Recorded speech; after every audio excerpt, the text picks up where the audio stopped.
What's up, Nakama? Get ready because One Piece Chapter 1154 just dropped the ultimate bomb. We're talking shocking reveals, legendary figures, and a connection that will make your jaw hit the floor.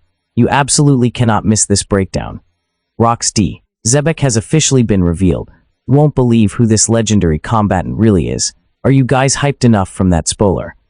Right now, let's dive into the super hot information from Chapter 1154 this week. The new chapter is titled, Cannot Die. The cover story continues the journey of Yamato. Asho, a former Yakuza boss, leads Yamato to visit the grave of a hero from the West Blue who grew up in the Ringo region of Wano country. The identity of this character will be revealed in the next chapter. The Elbaf royal family flashback continues with important recollections about Loki's past. After fighting for his own life in the underworld, the Oni child returns to the royal palace, terrifying everyone. Since then, everyone has been haunted by the prince, with rumors saying he is the incarnation of a demon. Around this time, as we all know, in a village on the human realm, Big Mom, or more accurately, Lil Linlin, caused a major incident, accidentally burning down one of the villages and killing Elder Joran. Since then, a series of unfortunate events continued to plague Elbaf. Endless wildfires, massive storms, and widespread famine. These things didn't happen frequently, and when people couldn't find a reasonable explanation, they started thinking about spiritual stories, looking for someone to blame for the anomalies. They believed that the appearance of outsiders like Ida and Huden caused the gods of Elbaf to punish the common people. The fallen warriors didn't accept the presence of non-purebreds on the island.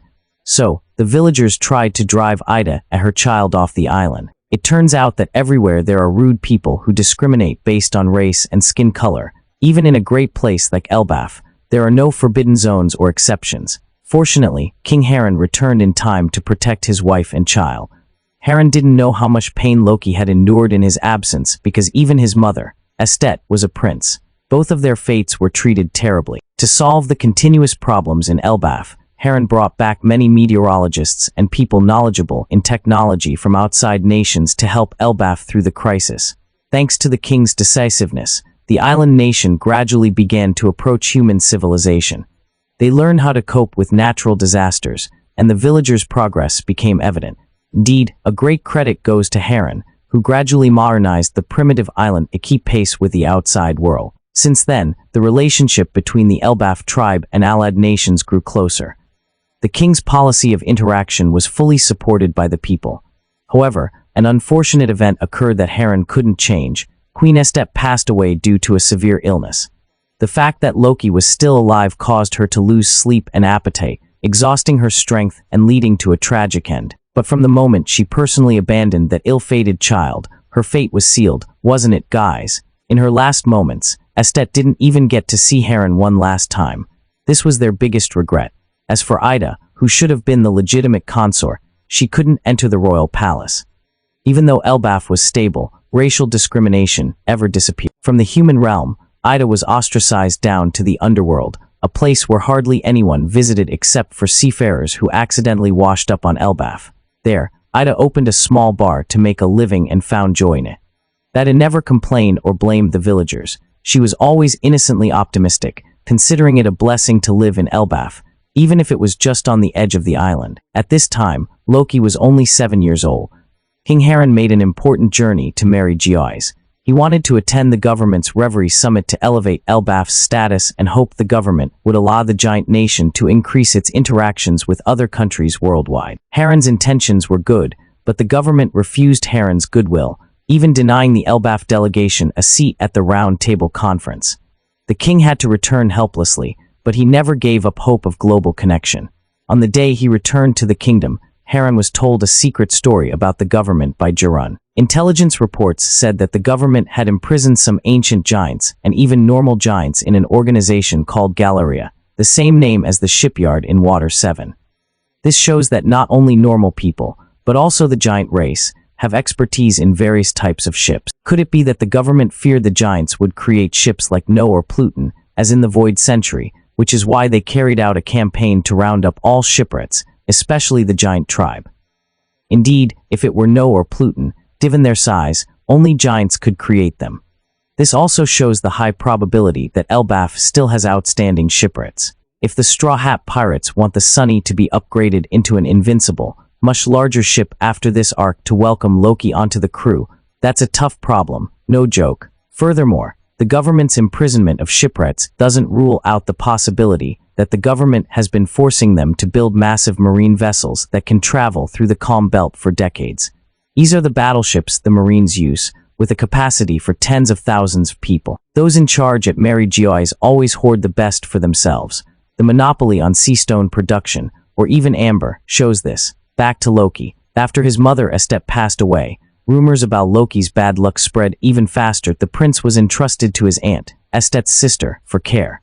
Instead of loving him, this crazy woman constantly abused Loki, claiming that he was the reason her sister got sick and died. Only when King Heron visited did Estette's younger sister pretend to care for Loki, but mostly because he was too busy with work. Heron rarely visited his son. Throughout this period, Loki lived in humiliation, greatly affecting his personality later on. If he wasn't properly educated, don't blame him for being unruly. It's already lucky he hasn't become a villain. Of course, with his devil-may-care attitude, Loki is very stubborn. He's not afraid of fighting wild beasts, so casual gossip means nothing to him. The only thing that always made him feel inferior was the story of his demon eyes. At some point, he decided to wrap cloth around his eyes, not wanting to be ostracized by the villagers or see their unpleasant expressions. 48 years ago, Loki was 15 years old, the same age as King Heron at that time. That's an age where kids are hard to control, like father, like son. Loki was incredibly stubborn back then, overwhelmed with anger at the common folk who constantly cursed him. The prince secretly released all the wild beasts to attack the villages. He took joy in this and used it to assert, "Don't mess with me, I'm very strong." It was also then that Loki witnessed his weak older brother, Hudin, being supported by his 4 friends as they fought against the wild beasts. They fought together, and even though they were injured, the closeness of those 5 people made Loki feel lonely. No matter how strong he was still a lone wolf, still a solitary person without a single friend. Reading this, you guys must know how to get Loki to join the Straw Hat crew, right? That crew, full of abandoned people, separated from their herds, and shunned by their families, would be the perfect place for healing for this cursed prince. If you can just make Loki feel like he has true friends who trust each other absolutely, then you won't need Robin to crush the tangerine. Loki will voluntarily ask to join the crew. Is he that starved for affection? This setup makes it easy for Luffy to talk sense into him. Also, in that same year, when Loki felt most forlorn, the Rocks pirates appear. They came to meet the king. Rocks wanted to meet Heron after a long time. Rocks Xebec accidentally met Loki in the world. Rock's imperial aura captivated the prince, and from then on, he became his #1 idol. Rocks asked Loki if his old man was home. The kid didn't answer but kept challenging him to a solo fight, demanding to join the crew. You all know the result. He got a bump on his head. At least Loki made an impression on Rocks.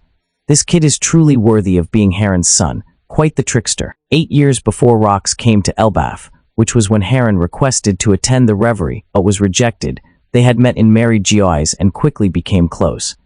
These 2 guys had very compatible personalities. Someone like Heron easily befriended strong and eccentric people, and they often respected each other and easily formed brotherly bonds. Rock's appearance at the reverie shows that he was once the king of a nation or at least led an organization powerful enough to demand autonomy, something Blackbeard is currently trying to negotiate with the government. After the reverie ended, it seems Rocks was not favored by the government and was spurned. So, he got slightly annoyed, caused a massive commotion, and created a shocking incident at that time, along with a legendary tale.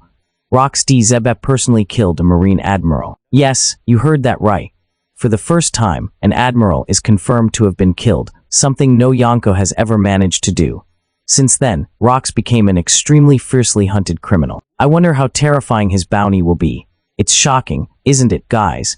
The first time he got a bounty, he made history with the feat of wiping out an admiral, sauce. Considering current prices, each admiral is worth about 3 billion berries, so Rock's starting bounty couldn't be less than the amount that Mother would beg for a powerful army, maybe 3 or 4 billion just casually.